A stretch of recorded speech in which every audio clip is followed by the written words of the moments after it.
Les demandes, donc. Ceux qui ont les histoires, vous pouvez déjà envoyer vos demandes. Vous connaissez le principe. Ici, on ne cite pas les noms des gens, noms des hôtels, des bars, des restaurants. On n'indique pas les maisons des gens ici. Eh, bonsoir à vous, bonsoir DMG. Bonsoir. C'est moi, je t'ai monté la dernière fois pour raconter mon histoire là. Par rapport à où j'avais croisé un monsieur et puis il disait de voyager dans son village et puis après il faisait l'accident puis il tuait les filles là. Je ne sais pas si je dois recommencer l'histoire ou bien parce que l'histoire a une suite. Je ne sais pas si je dois recommencer l'histoire. L'histoire a une suite. Tu es de quel côté? C'est comme si tu es seulement dans l'eau. Non, non, c'était l'écouteur, j'ai enlevé l'écouteur. Merci. Merci, s'il vous plaît, ceux qui ont les écouteurs là. Pardon, retirez d'abord l'écouteur avant de monter.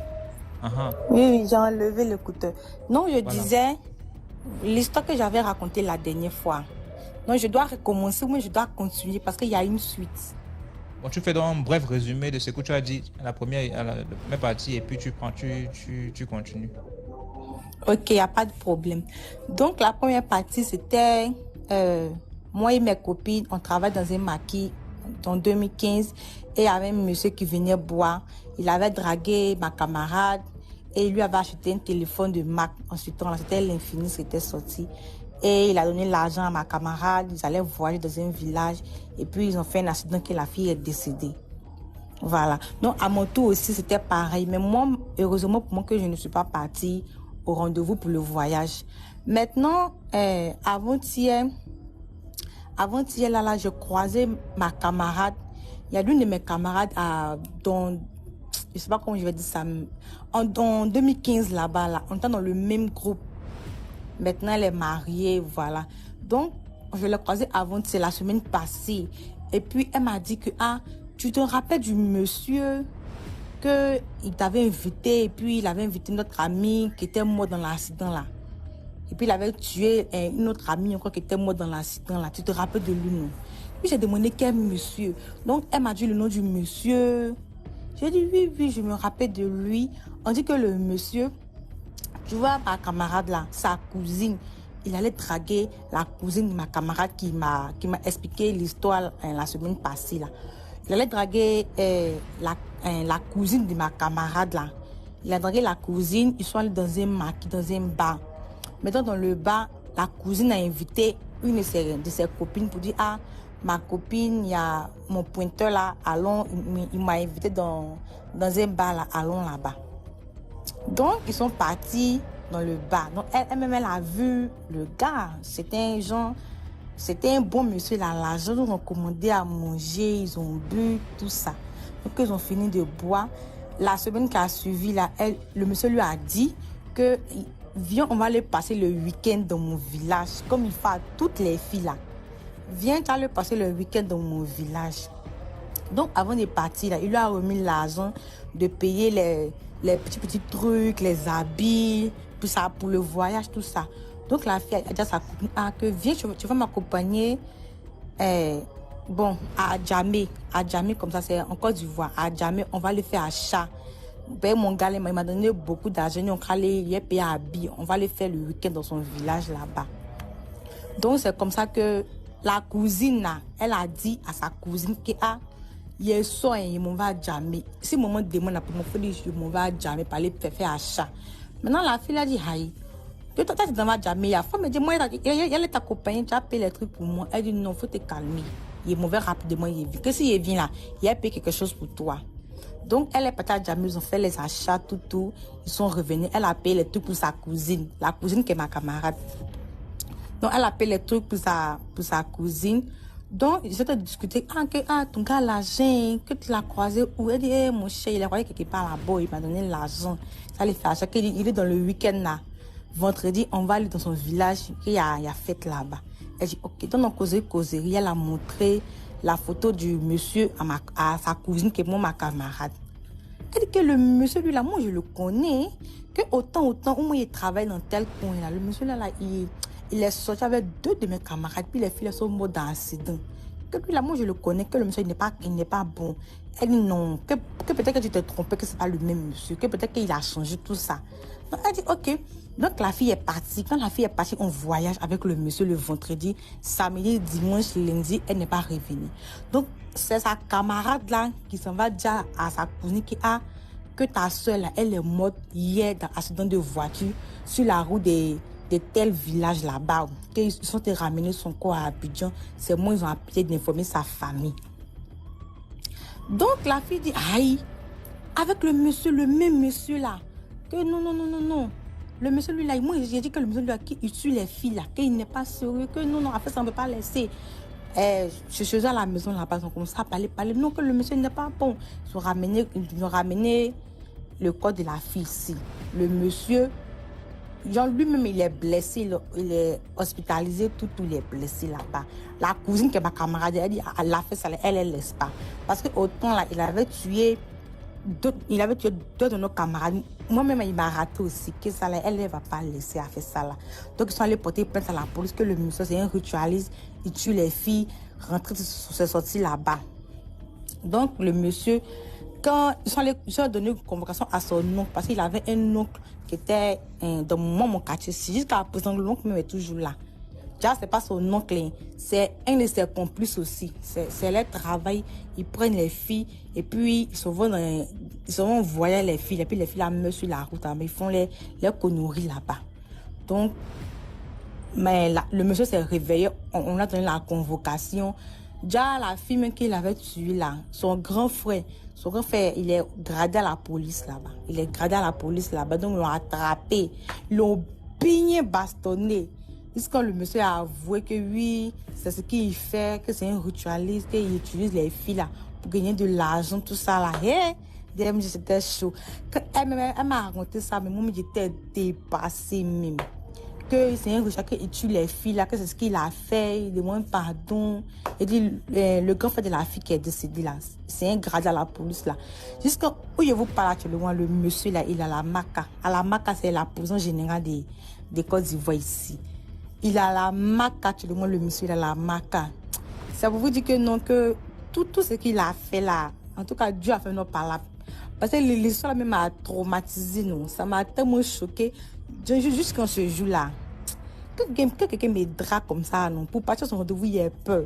Parce qu'on ne sait jamais, il y a peur. Donc, pour dire merci aussi à Dieu, parce qu'ils ont attrapé le monsieur aujourd'hui là. Ils ont attrapé le monsieur, ils l'ont mis en prison. Et c'était mon histoire. Merci de nous revenir pour la suite, hein, maman. Merci pour l'histoire. D'accord, il n'y a pas de souci. J'ai une autre histoire, mais plus tard, je vais la raconter. D'accord, on est encore là. D'accord, merci. Bonsoir, Mylène. Bonjour, bonsoir, bon après-midi selon le fuseau horaire de tout un chacun. C'est toujours un plaisir de revoir DMG, même s'il est un peu rare actuellement. Je suis encore comment? Me voici, non? Ok, ce soir, j'ai une petite histoire, qui m'a été racontée par ma cousine. Alors, le titre de l'histoire, on va dire ce que l'autre fait, toi aussi, tu ne peux pas toujours faire. Alors, on y va. Alors, c'était 2 jeunes filles qui travaillaient dans un snack bar. On va surnommer une Natacha et une autre Stéphanie. Alors, il y avait un monsieur bien, selon les critères. Enfin, voilà, un porteur, un lourd, qui venait parfois boire dans le bar et il avait flashé sur Natacha. Et voilà, chaque fois, les boss qui venaient dans le snack ou le bar en question flashaient uniquement sur Natacha. Et Stéphanie disait tout le temps, mais comment tu ne me positionnes pas? Natacha disait toujours que comme tu vois là, les doigts de la main n'ont pas la même taille. Ce que je fais, tu n'es pas sûr que tu peux faire. Nous ne sommes pas même. Alors, le monsieur va se nommer, par exemple, on va peut-être se nommer Jean. Donc, un jour, Natacha avait disparu, elle n'était plus là. Et pendant quelques jours, donc le monsieur arrive dans le snack, il vient, il cherche Natacha. Il a l'air un peu, elle est où? Son téléphone ne passe pas. Bon, Stéphanie se dit, c'est le jour de mon jour, le tour de mon tour. Voilà, quelqu'un néglige, l'autre doit protéger. Et il approche le monsieur Jean en question. Non, en fait, Jean, Natacha n'est pas là. Bon, moi, je suis là. Écoute, est-ce qu'elle est plus belle que moi? Machin, ceci et tout. Jean dit que non. Moi, c'est Natacha que je veux. Stéphanie, tu es bien, mais c'est Natacha que je veux. De toute façon, elle n'est pas là, hein, c'est moi, vous savez comment ça se passe, quoi. Et c'est comme ça que finalement, le monsieur dit à Natacha que, à Stéphanie que, est-ce que ce que tu es sûr que tu peux gérer? Natacha dit que, Stéphanie dit que, mais tu penses que, est-ce qu'elle est plus que moi? Est-ce qu'elle est plus que moi? Ok, bon, ils se sont donné rendez-vous le soir. Entre-temps, Stéphanie part se préparer qu'elle va jouer un grand match, quoi. Elle se dit, ok, aujourd'hui, là, taper d'eau. Voilà, coup d'état. Parce qu'il faut qu'elle doit faire un coup d'état. Elle donne rendez-vous. Ils se prennent dans un hôtel de la place. Donc, elle y va quand elle arrive. Elle veut sortir les derniers. Puis, le monsieur dit que, maman, moi, ce n'est pas ça. En fait, moi, j'ai une plaie. Tu lèches la plaie, je te donne l'argent. Natacha dit que, Stéphanie dit que, mais comment? Moi, je peux pas. Et tout, elle dit que, mais tu as dit que tu peux faire ce que Natacha fait souvent, non? Tu as dit que tu peux faire. Voilà ce qu'elle et moi passe le temps à faire. Et tout. La fille dit à la fille, écoute, mouiller, c'est mouiller. Il n'y a pas de mouiller, c'est que tu sors, tu deviens folle. Tu es obligée de le faire. Finalement, la fille l'a fait.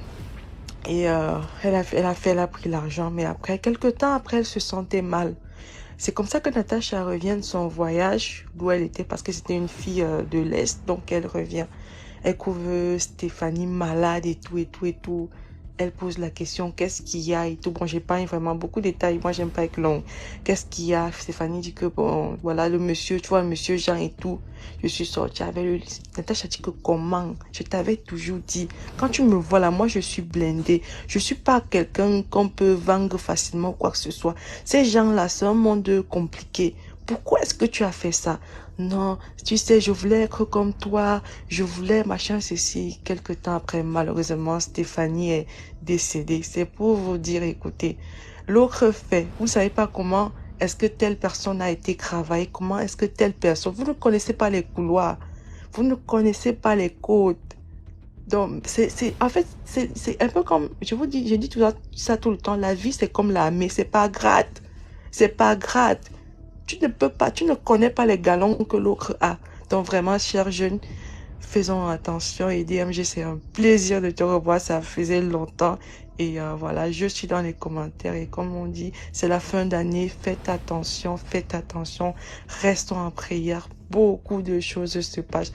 Ce n'est pas moi la Natacha, pardon. Moi, j'ai jamais eu les longs yeux. Moi, j'ai peur. Quand c'est facile, je fuis. Je me laisse tomber dans la rigole. Donc, bonne soirée à tout le monde. Bon week-end Merci et beaucoup, voilà. Mylène. Merci. Ok. De rien, DMG. Bonjour à la communauté DMG. L'histoire que je vais vous raconter aujourd'hui, c'est mon histoire personnelle. En fait, j'étais au Ghana. J'étais au Ghana pour un moment. Et là, je vous parle, c'est quelque chose qui s'est passé en 2009. Donc j'étais au Ghana, je résidais là-bas. Ensuite, je suis rentrée pour renouveler mon visa. Je suis revenue au Congo, donc dans mon pays. Et donc pendant que j'étais dans mes démarches, je me suis dit, bon, je n'avais pas l'habitude de prendre les taxis-bus qu'on appelle ici communément 100. Je me suis dit, bon, vu que je vais pas trop loin, au lieu d'attendre, parce que j'attendais le bus. J'attendais le bus, mais ça mettait tellement du temps. Et j'avais pas assez d'argent pour prendre le taxi. Je me suis dit, bon, ça sert à rien que je prenne le taxi. Parce qu'en plus, je vais pas loin. J'avais pas de monnaie, je dis, je vais pas loin. Donc, je préfère essayer les taxis-bus. Donc, je monte dans le taxi-bus. Quand je monte dans le taxi-bus, je m'assois au fond. Et là, je remarque une amie. Et non, en fait, non, c'est pas une amie, mais une connaissance. Quand on était petit, cette fille-là et moi, on était amis avec sa soeur jumelle aussi. Donc, c'était des jumelles, mais des jumelles nées de la même poche. Elles se ressemblaient comme deux gouttes d'eau. Il y a une qui était plus réservée et une qui était plus joviale. Donc, quand je vois la fille, je la reconnais, je discute avec elle. Je dis, ah ben tiens, comment ça va? Est-ce que tu te souviens de moi? Voilà, on a fait le CP1, le CP2 jusqu'au CI1 ensemble. Et on s'est perdu de vue au CM1 et tout. Elle me dit, ah ouais, tu vas bien. Je dis, ah oui. Donc la fille, je vais l'appeler. Comment je l'appelle? Awa. Donc, je demande, ah, ben tiens, et ta jumelle a si tout. Elle me dit, ah, moi, ma jumelle, elle est décédée il y a quelques mois. Je dis, oh, qu'est-ce qui s'est passé? Donc, elle me raconte que sa jumelle était malade. Donc, celle qui restait, c'était la plus réservée, la plus joviale. Donc, c'est celle qui est partie. Elle me raconte que non, sa jumelle ne se sentait pas bien. Elle se plaignait d'avoir mal à la tête. Elle avait le palu. Et quand elle est partie se coucher, elle est morte. J'étais vraiment désolée pour elle. J'étais désolée. Ah, ça m'avait tellement fait mal. Donc, j'étais là, vraiment, mais c'est ça, condoléances. Je ne savais pas. Elle me dit, non, c'est pas grave. Et tout. Donc, je lui pose la question, j'espère que tu tiens le coup et tout. Elle me dit, ah, ouais, non, ça va et ça va. Maintenant, c'est passé. Mais tu sentais qu'elle était triste, qu'elle était vraiment mal. Donc, je ne savais pas quoi faire. Je lui ai dit, bah, écoute, à la prochaine et tout. J'avais même pris son numéro et puis bah, je suis descendue à mon arrêt. J'ai continué. Vraiment, cette histoire m'avait tellement marqué. Je m'étais dit, mais Seigneur, comment on peut mourir dans la fleur d'âge comme ça? Vraiment, j'étais mal, quoi. Ah, 22 ans, 23 ans, non. C'est, on va dire, dans les 25 ans, par là. 29 ans, 24 ans, oui. 24 ans par là. Je dis, bah, tiens, comment on peut mourir dans la fleur d'âge comme ça? 24 ans, c'est pas un âge pour mourir. Donc, je me disais ça en moi, quoi. Finalement, je retourne au Ghana. Je fais ma petite vie, je continue ma petite vie. Mon petit ami de l'époque et moi, on va au grand marché. Pour ceux qui connaissent bien le Ghana, Makola's Market. Donc, on arrive au grand marché, on est au parking, on gare la voiture. Au moment où je descends de la voiture, qui je vois en face de moi? Je vois en face de moi la jumelle décédée. J'ai passé, on va dire, mon enfance avec elle, donc j'arrivais quand même à les distinguer. Parce qu'il y a une qui avait un grain de beauté sous l'œil, l'autre ne l'avait pas. Et celle que j'avais vue avait le grain de beauté. Celle qui restait n'en avait pas. Celle qui est partie n'en avait pas. Je vois la jumelle, nos yeux se croisent. Elle avait une cuvette sur la tête. Elle avait attaché donc elle avait un ensemble pagne. Elle a attaché l'ensemble, le pagne était au-dessus de ses genoux. Et puis elle avait un haut. Pour ceux qui connaissent un peu, les Béninois appellent ce haut la bomba. Un bomba. Ici au Congo, on appelle ça mode popo. Mais mode popo, manche courte. Quand je la vois, j'attrape tellement, j'étais sous le choc, j'attrape mon petit ami de l'époque. Je le tape. Il me dit quoi? Je lui montre la fille. Nos yeux se sont croisés. Elle a continué à marcher. Donc, moi, j'étais en train d'entraîner mon petit ami vers où elle partait. On arrive au niveau des grilles du parking. Et là, elle traverse pour rentrer là où il y a les tables. Donc, elle rentre dans le marché, elle disparaît. Donc, tout le temps qu'elle était en face de moi, tout le temps qu'elle était dans mon champ de vision, je n'arrivais pas à parler. Aucun son ne sortait de ma bouche. Je ne faisais que taper mon petit ami là. Je tapais. Il me dit, mais quoi? Je lui montrais. C'est quand elle disparaît que mon souffle revient. Il me dit, mais qu'est-ce qui t'est arrivé? Je dis, tu as vu la fille là? Il dit, laquelle? Il dit, la fille qui avait la cuvette sur la tête. Il dit, oui. J'ai dit, la fille est morte. Il me dit, quoi? J'ai dit, j'ai vu, il y a un mois, j'ai vu sa soeur au pays qui me dit qu'elle est décédée. Et donc, il me dit, ouais, toi, vraiment, tes yeux là, il dit, mais effectivement, il y a des phénomènes qui se passent ici. Il dit, il y a des phénomènes qui se passent ici. Heureusement que tu n'as pas parlé, parce que si tu avais parlé, si tu l'avais appelé par son nom, tu allais devenir folle. Et la dame qui était à côté, qui vendait aussi, elle avait suivi. Elle a suivi et elle nous dit, faut pas, quand vous voyez des gens comme ça, elle dit, quand vous voyez des gens comme la femme là, faut pas appeler. Elle dit en anglais, n'appelez pas. Parce que si tu appelles la dame, tu vas devenir folle. Et c'est là qu'on m'explique qu'il y a des gens qui meurent en fait, qui meurent ici en Afrique centrale, qui sont vendus ailleurs en fait. En fait, ils ne sont pas morts. On les utilise ailleurs, ils deviennent des esclaves et ils travaillent pour ces gens-là. Donc, j'étais tellement choquée. J'avais le numéro de sa jumelle, mais je n'ai jamais appelé sa jumelle pour lui dire. Ça allait commencer comment?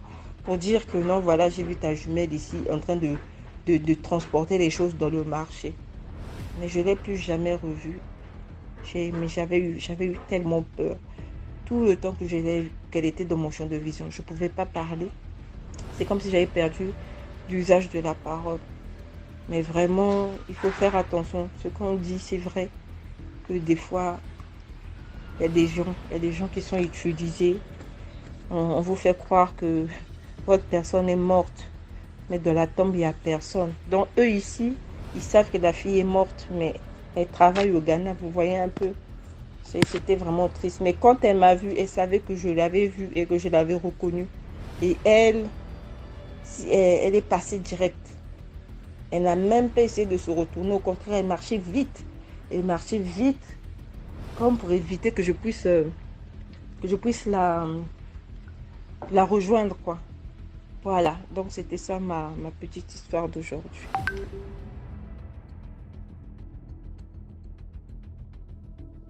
Voilà, c'est l'histoire. Imagine, tu marches, dans un marché, tu trouves quelqu'un que tu sais qu'il est mort. Tu vas faire comment? Bonsoir. Salut frère, comment tu vas? Ouais, ça va, ça va. Oui, l'histoire que la dame vient d'expliquer, ça existe beaucoup. Bon, je veux dire, ici en Afrique de l'Ouest, ça se produit tellement. Moi, c'est pas par rapport à quelqu'un que j'ai vu, un mort que j'ai vu. J'aimais beaucoup conduire la nuit. Je suis Ghanéen, mais je vis en Côte d'Ivoire. Ok? Et j'étais allé prendre des marchandises à Accra et j'étais en train de venir. J'avais déjà mis ça dans une autre voiture, donc je roulais doucement. Je voulais dormir à la frontière pour que le lendemain, très tôt le matin, je traverse la route et puis j'arrive vite à Abidjan avant le camion qui transportait ma marchandise. Donc pour ceux qui connaissent la frontière de Ghana et Lebo, en venant de Takoradi, il y a une barrière des immigration et puis la police et autres. Ça, c'est le dernier barrage avant d'arriver à la frontière. Je pense que c'est à 10 km, à 15 km de la frontière. Donc, il était vers 23 heures. Je roulais, j'étais seul dans la voiture. Et je roulais à 80-90. J'étais tellement seul et la route n'est pas éclairée. Donc, c'était les phares de la voiture qui éclairaient la route. Et puis, j'étais seul. Même des voitures qui venaient, même si une voiture passe, peut-être c'est après 5 minutes à 10 minutes qu'une voiture va venir. Donc, j'étais seul 23 heures. Je roulais tranquillement, j'écoutais la musique. J'arrive un peu devant, je vois quelqu'un au milieu de la route. C'est-à-dire, la personne est tellement grande de taille que je ne voyais pas sa tête. Je voyais juste ses genoux.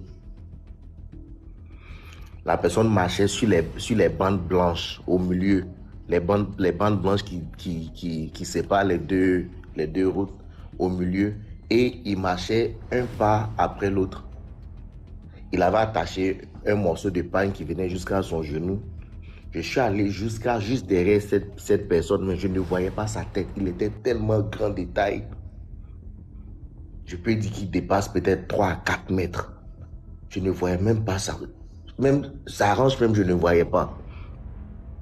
Et je roulais tout doucement. Quelque chose me dit de klaxonner, quelque chose me dit de prendre mon téléphone, je vais filmer. Mais je ne pouvais pas. Je voulais tellement voir le visage. Je suis allé un peu devant. Je roulais à 80-90, mais je n'atteignais pas cette personne-là. Et il a pris un pied, traversé la route pour aller à ma droite. Il a pris l'autre pied, il l'a mis dans la forêt.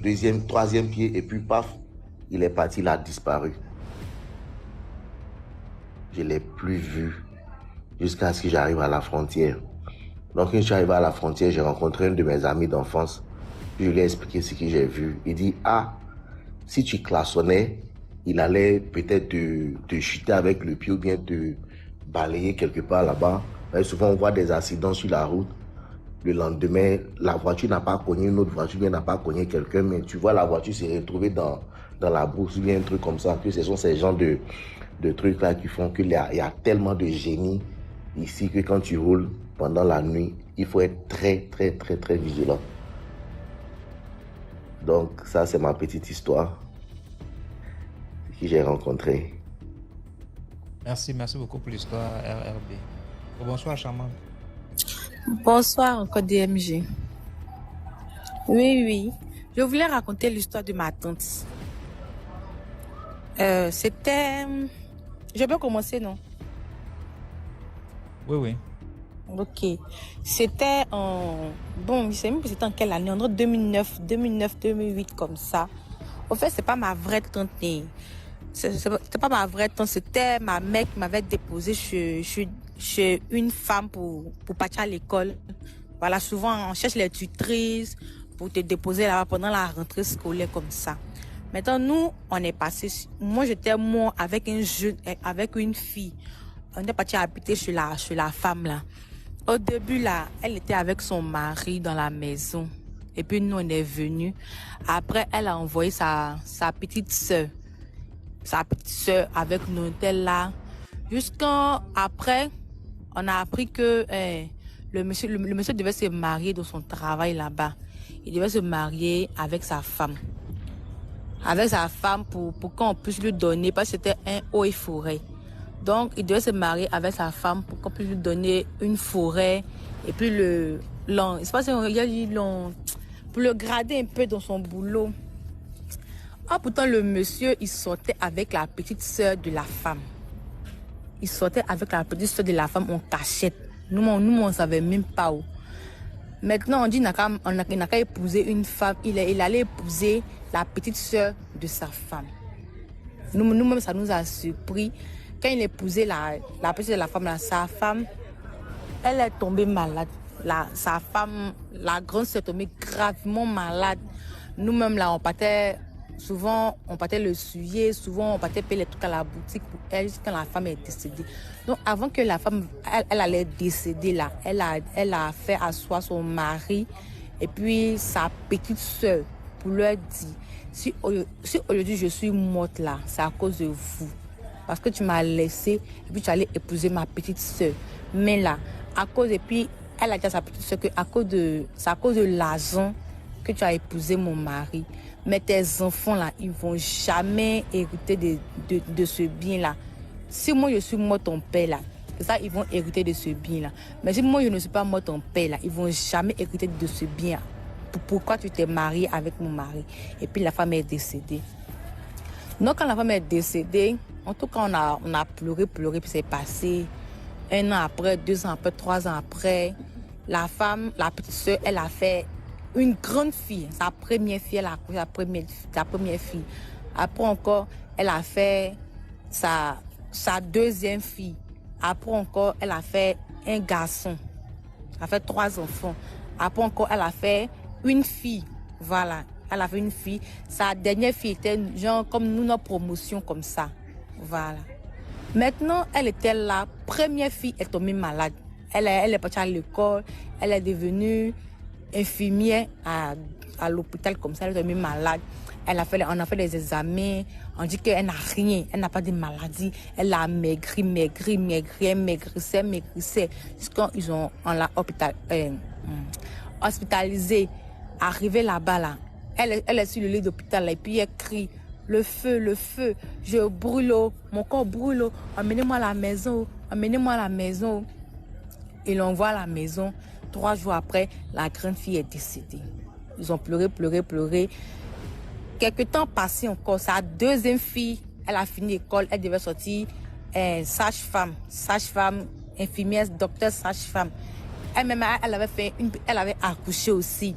L'enfant était bébé, elle est tombée malade aussi, examen, rien. Ils ont tourné, on dit n'a rien. Jusqu'à elle a commencé à maigrir. Arrivé à l'hôpital aussi, on lui a dit, elle est là, puis elle pleure. Mon corps brûle, ça me brûle. On va vraiment à la maison, Ils l'envoient à la maison. 3 jours après, elle est décédée. Elle a laissé elle-même sa propre fille, elle est décédée aussi. Maintenant, la maman, elle ne comprenait plus. Parce que ce sont les mêmes symptômes de mon corps me brûle, le feu, et puis elle décède. Donc, elle est partie voir un monsieur, sans aller consulter chez un monsieur A, qu'elle-même ne comprend plus, que ces 2 filles sont mortes de la même manière, elle ne comprend plus rien. Et ça, le marabout lui a dit, parce que c'est un marabout, mais c'est un quoi, il lui a dit que ta grande soeur que tu as volé son mari là, que c'est elle qui t'a maudit comme ça, que tant que tu ne laisses pas le foyer où tu es dans là, tous tes enfants vont mourir comme ça. Donc elle aussi, elle a vu ça genre comme si c'est faux. Qu'est-ce que ça concerne moi? C'est elle qui l'a tué, c'est faux. Elle a banalisé encore. Donc son 3e enfant, c'était un garçon. Il y a un grand garçon, bien joli, grand de taille. En tout cas, il nous a bien chicoté quand on était petit. Lui aussi, maladie aussi. Maigri, maladie, mon corps me brûle, le feu. Lui aussi, il est décédé aussi. Quand il est décédé aussi, la femme encore, elle a vu que c'était plus bon, c'était plus de l'amusement. Elle est partie à l'église, commencer les prières. Sa dernière fille qui était là, elle aussi, on ne sait pas dans quel coup, elle est partie tomber enceinte. Elle allait tomber enceinte. Donc, la femme même a rêvé que sa fille enceinte, que sa fille allait accoucher, que la dernière, elle est morte à l'hôpital dans l'accouchement. Donc, en même temps, elle a commencé à paniquer. Elle est partie voir le marabout qui avait parlé la dernière fois. Elle est partie voir le marabout. Elle dit, que voici le rêve qui est fait, que ce que tu as dit, on dirait que c'est vrai, mais on peut faire quoi? Et lui, il a dit que le foyer qui était dedans là, il faut quitter le foyer là. Que si tu quittes le foyer là, ta fille qui est là, elle ne va pas mourir. Mais si tu ne quittes pas le foyer là, ta fille qui est là, elle va mourir pendant l'accouchement. La fille a eu peur, elle dit non.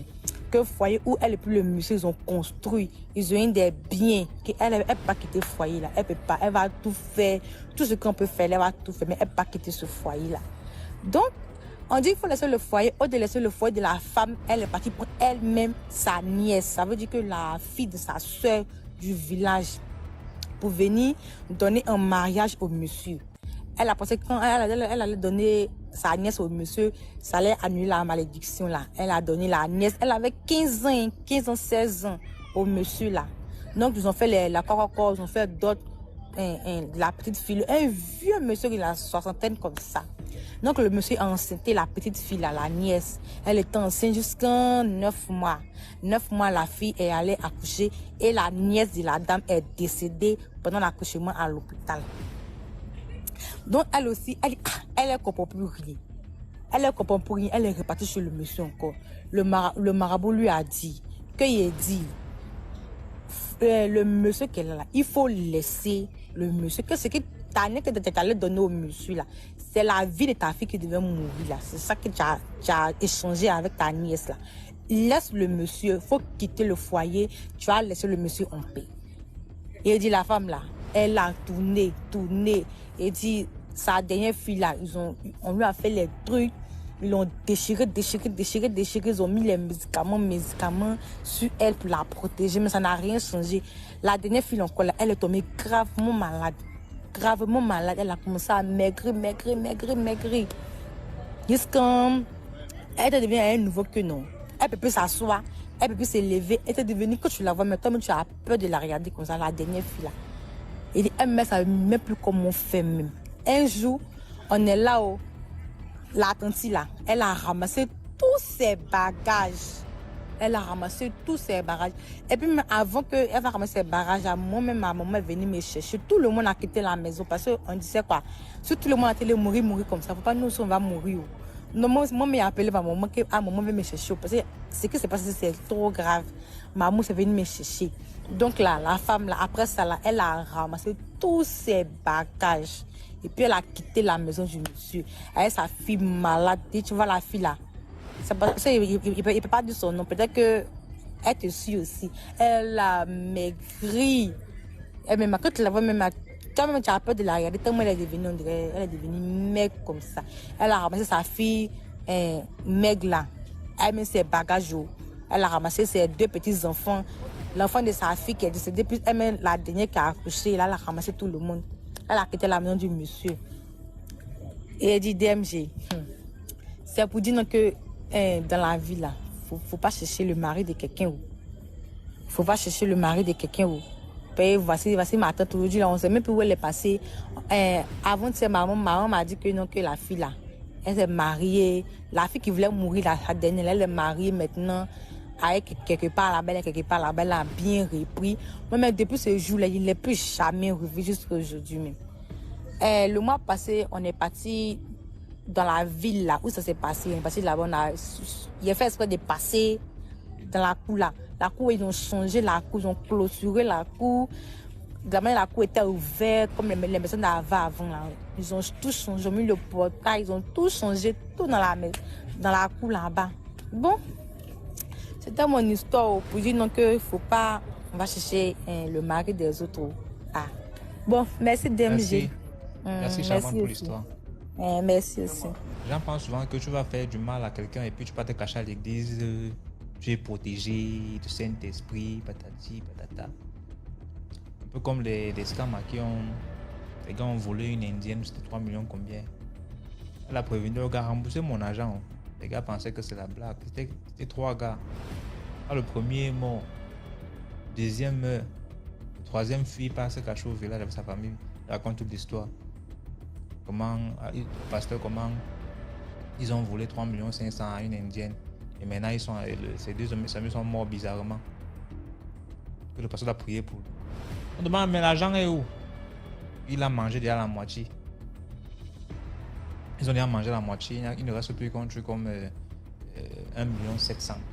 Le pasteur a dit qu'il faut compléter l'argent, tu rembourses l'argent de la femme là. Parce que tant qu'il y aura le lien là, même si tu veux, tu dors même à la montagne. Tant qu'il y aura le lien de l'argent de la femme là. Oui, bonsoir. Naturel là. Oui, j'espère que vous allez bien. Très bien. Oui, je vais bien, merci. Donc, je viens ce soir, c'est pour vous raconter une petite histoire. Voilà, et surtout mettre certaines personnes en garde en ce qui concerne la famille. Parfois, la famille peut être vraiment un moteur de destruction dans la vie des gens. Donc, l'histoire se passe dans ma commune. Tout ça pour une affaire de terrain, de maison et patati patata. Donc, la dame, elle a une fille. C'est une dame âgée, une dame âgée. Elle a 2 filles. Donc elle a plusieurs enfants, mais 2 filles particulièrement. Son père et sa mère vivent encore. Ce sont vraiment des vieux, mais ils vivent encore. Donc, les parents ont construit une grande maison qu'ils avaient d'abord mis en location. Après, tous les jours, problème. Les gens viennent dans cette maison-là, il y a toujours des problèmes. Toujours des problèmes. Les derniers qui étaient là, c'était des... comment on appelle ça? Des Maghrébiens. Ils sont venus, ils ont loué la maison. Tous les jours, problème. Et pourtant, ils payaient bien, il n'y avait pas de souci. Mais les propriétaires dérangeaient. Et la dame en question, surtout elle vient le matin, elle cogne fort. Elle dit, oui, pourquoi tu es rentré à telle heure? Le monsieur dit, attends, je paye ma maison moi-même chaque fin du mois. Je ne manque pas de vous remettre votre argent. Pourquoi vous venez cogner et m'embêter? Tous les jours, c'était comme ça. Ils ont dit non, nous on n'en peut plus. Ils sont partis. Donc la dame elle-même, elle a pris la maison. Pourtant, c'est pas elle qui a construit la maison, ce sont ses parents. Et les parents étaient déjà âgés dans la centaine. Vraiment, il y a des personnes qui vivent longtemps. Les parents étaient déjà âgés dans la centaine. Elle est dans la soixantaine, 110, comme ça. Elle est rentrée dans la maison. Eux, ils vivaient juste derrière. La maison en location, c'était une grande maison. Mais eux-mêmes, ils vivaient derrière dans une cour. Il y avait des studios et tout ça. Chacun avait son endroit. Et puis, la maman elle-même, elle décide de venir habiter dans la maison. Voilà comment sa fille dit, bon, nous, on ne va pas aussi rester derrière là-bas. Comme la maison qui est en location est très spacieuse, nous aussi, on va venir rester ici avec toi. Elle ne veut pas voir l'enfant dans la maison. Tous les jours, c'est les problèmes. La fille aussi est venue habiter là avec son copain. Ils étaient là tous les jours. son propre enfant, c'est pas l'enfant de quelqu'un, c'est pour elle-même. Un jour, ils ont fait une veillée des rites traditionnels du pays ici, je vais taire le nom. Ils ont fait une veillée, soi-disant que l'enfant, la dame en question, elle dit que l'enfant a fait quoi, je sais même plus trop. Elle dit que, bref, l'enfant a mal parlé d'elle et tout. Il doit faire une veillée pour que l'enfant demande pardon. C'était une grande veillée du matin jusqu'au soir. On n'a pas dormi. Entre les gens qui crient, entre les gens qui dansent, tout. C'était vraiment chaud ici. 3 jours après, on apprend que la fille a le panari. Ça, c'est quel panari? Ils sont allés à l'hôpital. Et auparavant, avant que la fille n'ait le panari, on apprend que le véritable problème, c'est parce qu'elle a demandé à vivre dans la même maison avec la maman. Or, la maman ne voulait pas. Elle voulait rester seule dans la grande maison, vu que les locataires sont partis. Et pourtant, c'est une personne âgée. Je ne comprends toujours pas. C'est une personne âgée. Voilà comment la fille, on dit, elle a le panari. Panari, à peine 2-3 semaines. J'apprends seulement sur le statut d'un voisin que la fille en question est décédée. J'étais choquée. Quand la fille décède, quand une personne décède dans une maison, normalement, les gens viennent saluer les parents, la famille et tout. Demander, c'est comment... on vient présenter les condoléances. Elle a mis tout le monde dehors. Elle a dit, c'est pas ici que vous allez aller présenter les condoléances. Allez présenter ça chez le papa de la fille. Or, les gens ne connaissaient pas vraiment le papa de la fille. J'ai dit, hey, ça c'est quelle histoire? Les gens venaient. Les gens raisonnaient la maman que non, laissez, les gens viennent pour présenter les condoléances, non? Accepte les condoléances des gens. Elle dit non, c'est pas ici que vous allez faire ça. Ton propre sang, ton propre enfant. Tout le monde était choqué. Tout le monde était vraiment dépassé. On a dit ok, ce n'est pas bien grave.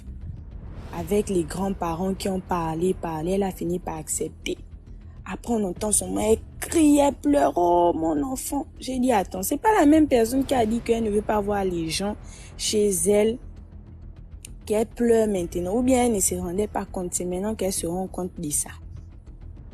J'ai dit à ça. Les gens sont venus, on a fait la veillée et tout. Les frères et les sœurs de la fille, donc les propres enfants de la dame, ont dit non, on va pas laisser ça comme ça. Notre sœur ne peut pas mourir, le panari, tout le monde a le panari, mais notre sœur ne peut pas mourir comme ça. C'est très bizarre, louche. Ils ont cherché. Eux-mêmes, je ne sais pas comment l'histoire est finie après, mais jusque-là, ils n'ont rien trouvé. C'était un peu la petite histoire que je voulais partager avec vous. Juste vous dire que parfois, la famille, ton père peut construire 100 000 maisons, c'est pas pour toi. Si tu sens que au stade où vous êtes là, ça va t'emmener les problèmes parce que tu as demandé par exemple par avoir une parcelle de terre, abandonne, laisse tomber. Et voici comment cette jeune fille a perdu sa vie de manière vraiment inopinée, bizarre. Jusqu'aujourd'hui, on en a vraiment la gorge nouée. On ne connaît toujours pas la cause exacte de la disparition de cette fille-là. Donc parfois, face à certaines situations, laissons tomber. C'est tout ce que je voulais un peu partager avec vous ce soir. Merci. Merci beaucoup, Naturel. Merci. Bonsoir. Allô, DMG. Bonsoir, ça va. Il y a une petite histoire ce soir-là. D'accord. Je vais peut-être l'intituler surtout, ça concerne nos mamans. Surtout quand vous rentrez dans le foyer, quand un monsieur dit je ne vais pas ça ou ne faites pas ça, c'est bon de tenir compte de ça. Il sait pourquoi. C'est l'histoire d'un businessman qui, dans ses promenades pour faire avancer ses business, était tombé sur un vieux.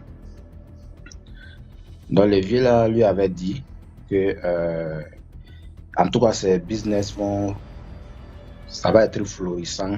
Il va avoir peut-être tout ce qu'il veut. Il n'y a pas de conditions et qui pourra au moins le faire peur. Et la seule condition allait être que il y a un jeune homme qui allait venir vers lui dans le cadre de chercher du travail. Et il devait prendre ces jeunes-là comme son enfant. Et ces jeunes aussi devaient profiter pleinement des ressources que le monsieur a. Donc le monsieur avait dit d'accord, comme c'est pas quelque chose de compliqué. Déjà lui-même, dans sa nature, il est généreux. Donc aider une personne, c'était pas mal venu au fait.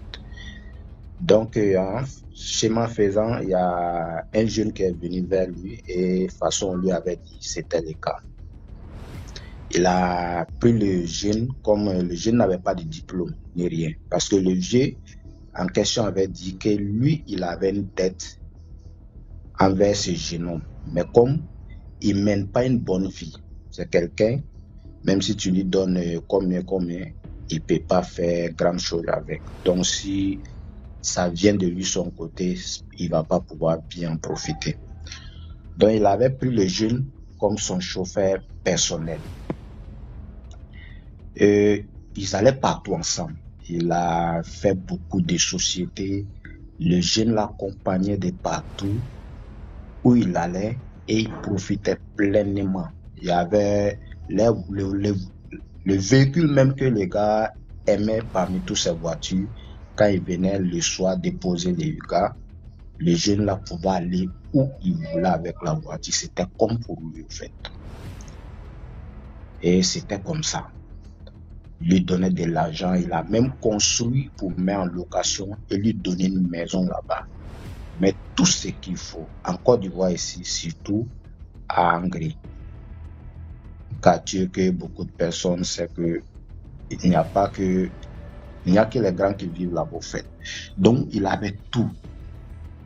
Mais le problème est que sa femme avait commencé à faire beaucoup de problèmes. Ah, les jeunes là, il est comme ça, oh, c'est pas quelqu'un qu'on peut aider, tu lui accordes tout, mais il ne fait rien, et il ne fait que gaspiller. S'il vient carré, il sort à la voiture, il chante des femmes, comme ils n'étaient pas dans la même cour, en fait. Parce que la cour dont le monsieur même était dedans était un peu en écart de là où il avait construit, mais c'était au moins comme quelqu'un qui a payé 5 parcelles. Donc, on lui disait souvent ce que les jeunes l'ont fait, ils changent des femmes, même nul ne peut avoir 2 à 3 femmes. C'est ça, le monsieur lui disait que c'est pas un problème. Ce sont les enfants. Tôt ou tard, il va comprendre. Bon, ces femmes, ils sont restés dedans. Elle a commencé à faire des problèmes jusqu'à aller maintenant commencer à aller de partout, que ce soit dans les prières ou soit dans chez les marabouts, les charlatans, pour voir que ces deux-là puissent être en palabre, parce que selon elle, le jeune a gaspillé trop l'argent de son mari. Donc, en faisant, apparemment, ça avait commencé à réussir. Il y avait commencé à y avoir des petits problèmes entre le patron et son employé, beaucoup de problèmes, jusqu'à arriver à un moment, c'est comme si le monsieur même, ce que le vieux lui avait dit, il avait oublié. Parce que sa femme avait trop mis la pression et il avait oublié. Et ces business ont commencé à tomber. Tout a commencé à secouer autour de lui, au fait. Donc, partout où il allait aussi, les gens lui disaient que ce soit chez les marabouts, souvent chez les hommes religieux, on lui disait que la cause de son problème, que c'était son employé qui est le chauffeur qui était à la base.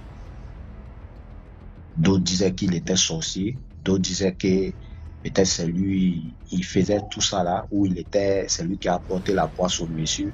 Mais le fait que, tu sais, souvent on dit que quand quelqu'un manipule tes énergies, t'envoie dans beaucoup d'endroits, souvent il y a des choses qui sont près de toi, mais tu ne te rappelles pas. Le monsieur n'arrive pas à se rappeler que ce jeune lui avait été confié par un vieux et qu'il devait prendre soin de ce jeune, en fait. Donc, il est resté jusqu'à partout où il allait. D'autres disaient que le gars était sorcier et son problème venait de lui. Car lui-même, en âme et conscience, n'était au courant de rien. Il n'en savait rien. Donc, de bouche à l'oreille, le monsieur avait une camarade à lui, un jour qui m'a appelé, m'a demandé, et peut-être que il y a son ami qui est là, actuellement ça ne va pas. Et crédit commence à monter trop sur lui, ses business, il était dans l'hôtellerie, transport, tout et tout, ça commence à aller de mal en pire. Quand il est venu, on a commencé à faire ce qu'on pouvait, et ce qui a été révélé est que lui, le problème dont il vit aujourd'hui venait effectivement du garçon, du jeune chauffeur en question, son employé. Mais c'est que le côté qui était un peu bizarre, c'est que lui-même, il n'était pas innocent dedans. C'est là où nous-mêmes, moi-même, en fait, j'étais bloqué. Bon, lui, il dit, lui, il n'est au courant de rien. Lui, avec le jeune, ils vont partout. Ils n'ont jamais, comme ils ne sont pas là quelque part pour aller faire quelque chose, que lui aussi, il est mené dedans. Mais partout où il va, on dit que c'est parce que le gars est sorcier ou c'est lui qui fait que ses business, c'est pour lui, il n'arrive pas à comprendre. Donc, on a continué à faire ce qu'on pouvait. Et un jour, dans mes promenades nocturnes, c'est comme tu passes devant une concession et tu vois ton client qui est assis et ils sont en train de lui parler.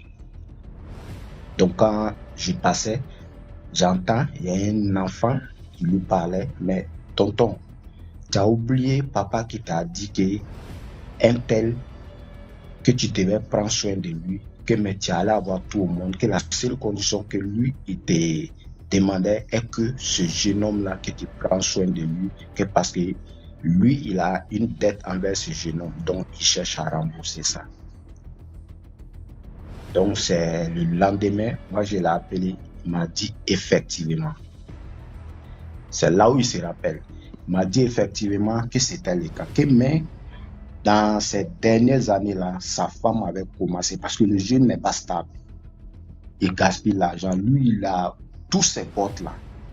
C'est comme il est devenu comme son, je ne sais pas comment on dit ça. C'est ceux qui se promènent pour voir tes biens, même si c'est comment pour faire les comptes et tout et tout. Donc il faisait ce qu'il voulait avec l'argent. Il allait où, n'importe où, quand il veut, comme il veut, avec la voiture personnelle que le monsieur aimait plus. Donc la femme du monsieur, c'est là le monsieur dit que sa femme avait commencé à faire des problèmes et il a dû passer par tous les moyens et que lui-même il avait oublié. Donc c'était l'histoire, c'est pour dire à nos mamans. Souvent il y a certains cas. D'abord quand un homme même dit à sa femme, faut pas faire ça. Si la femme lui pose la question à savoir pourquoi il doit pas faire ça déjà, c'est pas bon. Parce que c'est pas tout que les hommes peuvent te dire. Et un homme aussi doit avoir toujours des secrets. Et la femme, c'est sur ces secrets-là même souvent qui protège le foyer. Mais quand ton mari dit qu'il ne faut pas faire ça, toi tu dis pourquoi je ne dois pas faire ça, ou bien tu insistes là-dessus, par finir tu vas causer ta propre perte au fait. Un homme très gentil et qui aime rendre service, quand tu es avec ce genre d'homme, il ne faut jamais l'empêcher de faire ça. Laisse-le faire ce qu'il veut. Peut-être c'est ça aussi qui est son secret et qu'il y a toujours des retours dans votre famille pour que vous puissiez vous en sortir. Donc c'était mon petit ce soir. Inch'Allah, on va revenir après s'il y a le temps. Ok. D'accord. Qu'est-ce que je voulais me dire? Pour l'histoire-ci, je pense que le monsieur aurait simplement dû dire à sa femme que comme tu vois là, mon agent, voilà, il y a un monsieur qui m'a donné ceci, il m'a dit ceci. Ça aurait été plus facile. Parfois, il y a des secrets qu'on garde, qu'on cache même de nos partenaires, là, que ça, c'est pour rien, et puis ça vient encore empiéter, ça vient encore gâter même la relation. Un truc qui n'aurait rien coûté. Tu n'es pas rentré dans une secte. On t'a donné une chance pareille. On va aussi dire que non, la femme, machin, mais si tu es une femme, tu es marié à un homme et que tu vois ton mari bousiller, tu vois l'ami de ton mari, bien un enfant dans la maison en train de bousiller l'argent et faire n'importe quoi, tu vas parler. Ça, ce n'est que normal. Pareil même pour les hommes. C'est ce que tu as une femme qui ramène son frère, son cousin ou qui que ce soit et qui commence à se comporter bêtement dans la maison, même si c'est elle qui se finance dans la maison, tu vas te poser beaucoup de questions. Donc, c'est dans les deux sens. Il aurait simplement dû être transparent avec elle. C'est tout. Bon, c'est mon point de vue. Hein. Imagine ton mari a une voiture que tu aimes. Bon, sa meilleure voiture est ton enfant, mais un enfant, c'est là que tu ne connais même pas d'où il sort. Il vient comme ça, rouler avec ça n'importe comment. Et qui? Ou même tu es même l'homme dans la maison, tu achètes une voiture à ta femme et puis un enfant comme ça là commence à rouler n'importe comment. Alors tu vas parler. C'est vrai, il y a les femmes qui ne savent pas écouter leurs hommes, mais celle-ci là, elle avait tous les droits de se plaindre. Tous les droits. Bonsoir DMG. Comment allez-vous? Très bien, merci. Ok, bonsoir à tout le monde. Alors, l'histoire que je vais raconter, je vais intituler ça le nom. Ça se passe dans ma famille. Alors, ça m'a été raconté par ma grand-mère. À l'époque, dans les années nanani, les années vraiment, l'époque coloniale, lorsque sa mère, son père et sa mère faisaient des enfants, ils avaient un nom spécial. Je ne sais pas s'il faut citer ça ici. Bon, je vais quand même citer le nom. C'est ça. Il avait un nom que le père avait donné. Donc, Ndong. Moi, je suis fan. Alors, le nom Ndong, c'était un nom qui bon, c'est comme les noms qu'on pouvait donner. Hein. Tu fais un enfant, tu donnes le nom et tout ça. Alors, la première fois que le père, donc mon arrière-grand-père, de 5 ou 6 générations avant moi, avait donné le nom, le premier Ndong est décédé, donc dans l'eau. Ils étaient allés à la rivière, au Marigot à l'époque. Il a épuisé l'eau. Après, il a pris une pirogue. La pirogue s'est renversée. Donc, il est mort dans l'eau. Quelques années après, avec la douleur de la mère et tout, une de mes grand-mères, donc une de mes arrière-grand-mères aussi, fait des enfants. Et lorsqu'elle a fait cet enfant-là, elle a fait un seul garçon, donc un unique enfant. Et à la même période, quelques temps après, le petit garçon a grandi. On l'a donné aussi le nom Ndong. Donc, le petit aussi allait au Marigot. Il s'est aussi noyé, comme le tout premier Ndong de quelques années avant sa naissance. De quelques années avant sa naissance. Alors, les années passant encore, ma grand-mère, cette arrière-grand-mère, elle est morte de chagrin parce que c'était son unique enfant. Elle n'a fait qu'un seul enfant. Quelques années après, plus tard et tout ça, une de nos grand-mères encore a fait un autre enfant, de 6 enfants, puisque là, je commence maintenant à compter de 6 enfants. Et dans les 6 enfants, elle s'est dit, moi, je vais donner quand même le nom de mon arrière-grand-père qui est décédé. Donc, toujours le même nom. Elle a donné le nom. Et mon grand-père, là, il a bien grandi, le nom en question, il a bien grandi, il est devenu quelqu'un et il est devenu routier. Donc, il faisait la route, les billes de Koumé et tout ça. Et quelques années plus tard, il est mort à 47 ans. Il a aussi fait un accident de circulation dans l'eau. Ça faisait 3 noms qui couraient dans l'eau. Alors, quelques années après, maintenant c'était au tour de ma grand-mère. Ma grand-mère se disant, bon, tout machin, je vais quand même donner le nom. Ma grand-mère fait des enfants. Elle donne le nom, l'un des garçons, le nom Ndong. C'est comme ça que une de ses sœurs lui dit non. Son nom-là a toujours eu un petit souci dans la famille. La première fois, le premier Ndong est décédé dans l'eau. Le deuxième Ndong est décédé dans l'eau. Le troisième Ndong est décédé dans l'eau. Le quatrième Ndong est décédé dans l'eau. Donc, c'est un nom un peu à problème dans la famille. Et dans ma tête, je ne voulais plus que l'un de mes enfants ou arrière-petit-fils de génération et tous qui vont naître après vont donner le nom Ndong. C'est comme ça que ma grand-mère étant un peu têtue aussi, dit non, machin et tout, moi je donne le nom de mon arrière grand-père. Il donne le nom à mon oncle là, Ndong.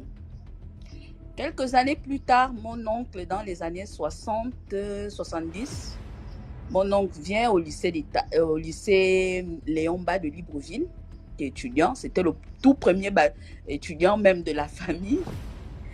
Il est venu au lycée, il a fait la 6e, 5e, 4e.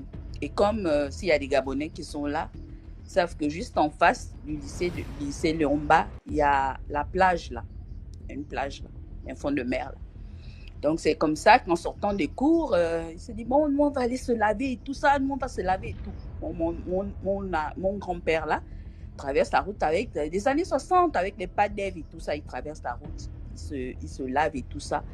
C'est comme ça qu'il fait comprendre aux autres, bon, je fais un dernier plongeon. Quand il fait le dernier plongeon, c'est comme ça qu'il est parti. On n'a plus jamais revu. Donc ça fait vraiment une douleur intense à ma grand-mère, dans la famille et tout. Ma grand-mère, à limite, elle était vraiment découragée. Ça l'avait vraiment touché la mort de cet enfant-là. C'est comme ça que l'une de ses sœurs lui dit, mais je t'avais bien dit que ce nom-là, depuis des générations, c'est un nom un peu à problème. Donc, s'il te plaît, le nom d'Ona, pardon, on va essayer de dire ça à nos petits-fils et nos enfants et nos arrière-petits-fils, de ne pas donner son nom là pour l'instant dans la famille. C'est comme ça que l'un de nos oncles dans la famille et tout ça, dit non, pour couper le lien qu'il y a eu. Bon, il paraîtrait qu'il y a eu un événement dans la famille à l'époque, je vous parle de l'époque coloniale là-bas, qui a fait en sorte que notre aïeul a eu des soucis avec leurs histoires de machin d'eau, sirène d'eau, je ne sais plus, je ne peux plus. Donc, c'est comme ça qu'il fallait faire une cérémonie. Et le prochain enfant qui va porter le nom Ndong, on doit lui, le prochain enfant, avant d'enterrer plutôt mon oncle là, mon grand-père là, excusez-moi tant pour moi, avant de l'enterrer, il fallait lui blesser. Donc, il fallait lui couper un bout d'oreille. Parce qu'on avait l'impression que c'était toujours le même don qui revenait de génération en génération, qui revenait naître dans notre famille en fait. C'est ce qu'on nous avait expliqué, que non, c'était le même esprit qui revenait naître dans la famille en fait. C'est comme ça que le monsieur, l'oncle et tout ça, paix à son âme qui est parti, il propose que bon, comme l'oncle est décédé, on va couper l'oreille de l'oncle pour couper le lien qu'il y a, pour couper ce lien-là, pour qu'il ne vienne plus renaître dans la famille et puis nous refaire pleurer et tout ça. C'est comme ça qu'ils ont fait la procédure et tout ça, ils ont fait leur rite, beaucoup de rites là, beaucoup de machin. Et c'est comme ça qu'il est parti. On l'a enterré. Maintenant, en notre génération, une de mes sœurs, qui est enceinte et tout ça, elle voit, étant enceinte, elle voit un monsieur qui apparaît dans les rêves. Qui dit, mais vous m'avez oublié, pourquoi vous m'avez oublié comme ça, nanani, commençait à raconter tout ça à ma sœur. Ma sœur, elle lui pose la question dans le rêve, que, mais toi tu es qui en fait? Moi je ne te connais pas et tout ça. Il dit, mais c'est moi Ndong. Ma sœur dit, Ndong, moi je ne connais pas Ndong, parce que nous on n'entendait plus parler, hein, puisque c'était des histoires des années 80, comme je vous dis, 80, 70, machin. Donc nous, notre génération, on entendait parler de ça, mais pas plus que ça. Bon, on ne prêtait pas attention en fait. C'était une histoire qui était dans la famille. Donc c'est comme ça qu'il apparaît à ma sœur. Quelque temps après, ma sœur va au village et tout ça. Elle va au village et tout ça, machin. On est en train de parler de l'histoire de la famille. Nous, tous, on est là, on mange avec la grand-mère, l'arrière-grand-mère, puisque j'ai encore mon arrière-grand-mère et ma grand-mère. On est là en train de parler de l'histoire de famille et tout ça. C'est comme ça que le sujet, donc, apparaît. On est là, on parlait. C'est comme ça que ma soeur dit, tiens. Au fait, j'ai vu un monsieur en rêve, il était comme ça. Il a même pleuré dans les rêves. Il a dit non, pourquoi on ne lui donne plus le nom et tout ça là. Ma grand-mère s'est fâchée. Ma grand-mère a dit non, j'ai perdu un enfant et tout machin. C'est comme ça que, moi étant curieuse, j'ai dit à ma grand-mère, non, il faut que tu nous racontes un peu cette histoire-là. Parce qu'on ne peut pas comprendre qu'un grand-père, le nom disparaît comme ça. Il y a eu quoi en fait? C'est comme ça que la grand-mère, l'arrière-grand-mère en fait, c'est maintenant l'arrière-grand-mère qui nous raconte. Elle nous dit voilà, étape par étape, jusqu'à à ce qu'on a perdu notre oncle là où on a fait la cérémonie. C'est comme ça que ma grand-mère s'est opposée à ce que ma soeur donne l'enfant, son futur enfant, le nom don. C'est comme ça que ma soeur s'est vraiment débattue. Non, moi je vais donner le nom don. Puisque machin, comme elle ma soeur, c'est une femme très curieuse en fait. Elle ne croit pas trop à ces choses-là. Donc c'est comme ça que quelques mois après, ma soeur accouche. Elle fait un beau petit garçon qu'elle a surnommé Ndon. Et jusqu'aujourd'hui, l'enfant vit. Il est à l'université maintenant. Il a eu son bac, il est à l'université, ça va et tout ça. Mais ma grand-mère et mon arrière-grand-mère ont un œil particulier sur cet enfant-là parce qu'ils ont été traumatisés par le nom que cet enfant-là porte. Et quelques années après, je pense qu'il y a l'année dernière, le monsieur apparaît chez ma soeur et dit à ma soeur, merci. Mais dis à tes parents que j'ai compris. Cette fois-ci, j'ai compris, je ne partirai plus. Et voilà, mon neveu, là, il est là, il vit. Donc, c'est pour dire qu'il y a des noms dans les familles qui disparaissent comme ça. Il y a beaucoup de familles, si vous cherchez bien, vous regardez un peu votre arbre généalogique, excusez-moi, où il y a certains noms, lorsqu'on arrive là, la grand-mère va dire on ne veut pas parler de ça, machin, parce qu'il y a un secret de famille, il y a quelque chose il y a eu un traumatisme en fait.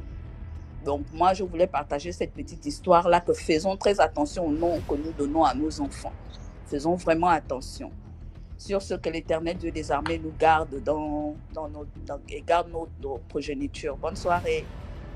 Merci beaucoup Aline, merci. Ah, c'est une très bonne histoire. Et aussi dire qu'il est important de connaître l'histoire de sa famille, de savoir d'où l'on vient. C'est très important. Il y a des familles qui se sont divisées, d'autres sont partis vivre dans d'autres villes, dans d'autres pays.